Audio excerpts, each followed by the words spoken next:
Hey guys, welcome back to the 14th segment of Cyber Coaching with me, your coach, Lee Reed. Today we're covering a crucial element of goalkeeping, angles.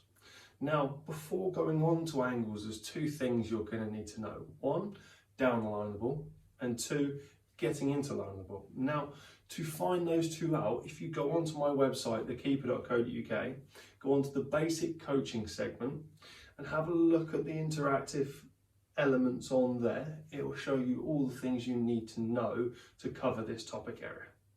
So angles, what are they? Well, it's getting in the correct position to basically stop a goal going in at its basic. We're also looking to reduce the area the striker sees on the goal. So for argument's sake, where I'm standing now, I'm leaving a massive area open to the left-hand side of the goal. Whereas if I stand in the middle and I'm really far back, I leave the two sides clear. If I come too far forwards, I leave the chip over the top of the head clear. Now, you've got to find an area you're comfortable in, be it close or far away from the goal, depending on your goalkeeping type. If your somatotype is small but agile, you will want to be different to someone that's 6'5", 6'6", and is not very agile.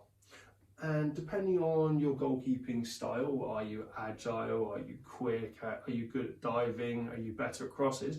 Well, depending on where you place yourself in that goal. Now, if I'm a small goalkeeper, what I wouldn't want to be is 6-7 yards out off of my line. I'd want to be back 2-3 yards off my line and able to accelerate quickly. If I'm a tall goalkeeper, I can afford to take a couple of steps forwards to narrow that angle and make that goal look tiny.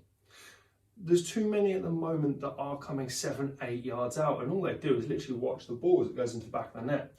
For me, their time would be better spent standing back, stabilising, working on their communication and accelerating to that ball. They'll make 5-10 more saves per 15-16 shots than what they currently are at the moment. Now, on top of the angles for a straight area, we're also going to look at angles wide. So watch this space. I'm going to get a little visual demo for you guys, and there'll also be a few exercises you can cover at the end. So our first visual of angles is this one here, shot from 20, 25 yards, or even possibly from close range. The only thing that would differ on this, depending on the distance, is how far out that goalkeeper is, so how far down the line of the ball he is. Now, as you can see here, the mannequin is in a nice perfect position. Maybe a couple more yards off his line would be perfect. But for this demonstration, to show you the angle he's at and the position he's in, it will be absolutely fine. If I slightly took the ball wide, you can see how suddenly the goalkeeper is now off angle. He'd need to transfer over towards his left shoulder. So the way we're looking at it, towards his right.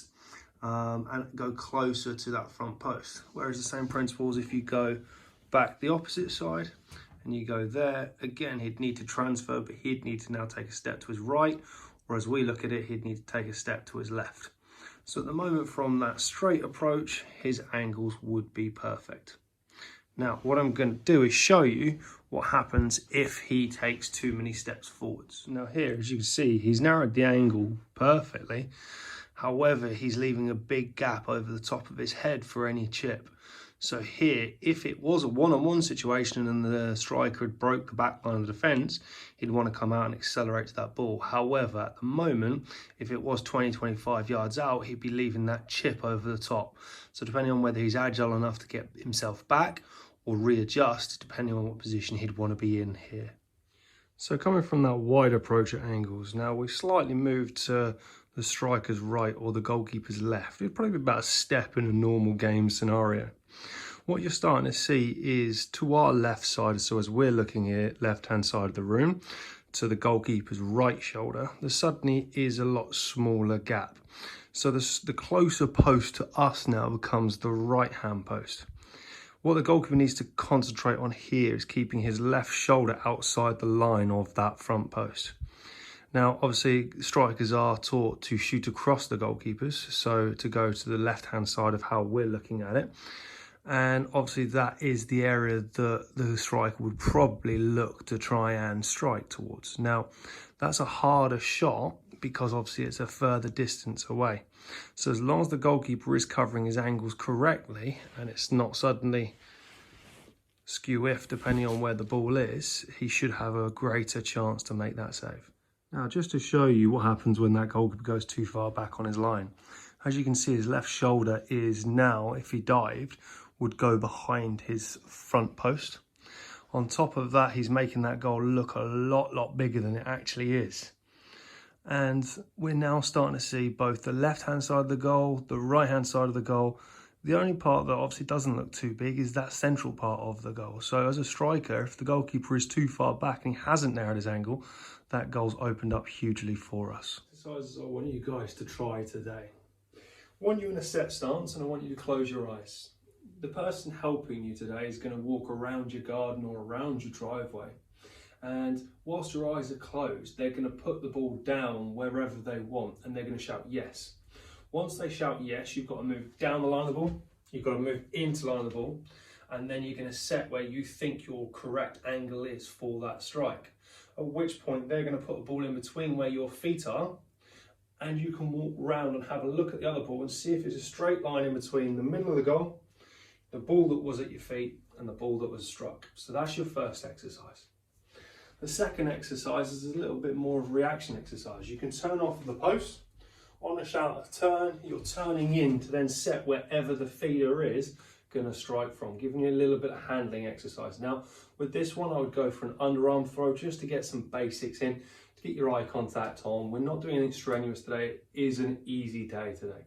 And the next one from that, all is going to be little squat, little acceleration.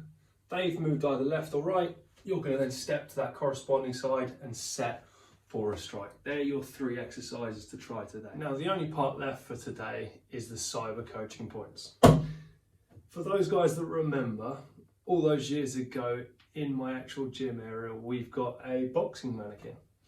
And one of our old firm goalkeepers decided his name was going to be Manny Pacquiao for the famous boxer. What I want you guys to do for 20 cyber coaching points is name this mannequin that's helped us out with angles today. The best answer is the one that's going to take the 20 cyber coaching points. Now, we've got no session tomorrow. So I'm going to give you I'm going to give you 48 hours to go away and have a think about what name you could give this mannequin. And I shall see you back at 4 o'clock on Friday for Q&A with your cyber coach. See you guys next couple of days.